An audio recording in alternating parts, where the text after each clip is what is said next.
நான் ஒரு முட்டாளுங்க, ரொம்ப நல்லா படிச்சவங்க 4 பேரு சொன்னாங்க.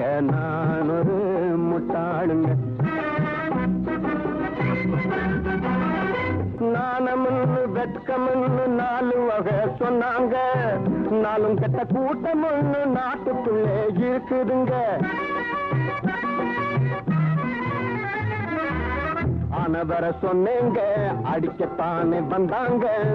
அத்தனையும் சொன்ன என்ன இழிச்சவா என்னங்க. நான் ஒரு முட்டாளுங்க, ரொம்ப நல்லா படிச்சவங்க 4 பேரு சொன்னாங்க. நான் ஒரு முட்டாளுங்க, நான் ஒரு முட்டாளுங்க, ரொம்ப நல்லா படிச்சவங்க 4 பேரு சொன்னாங்க. நான் ஒரு முட்டாளுங்க, முட்டாளுங்க, முட்டாளுங்க.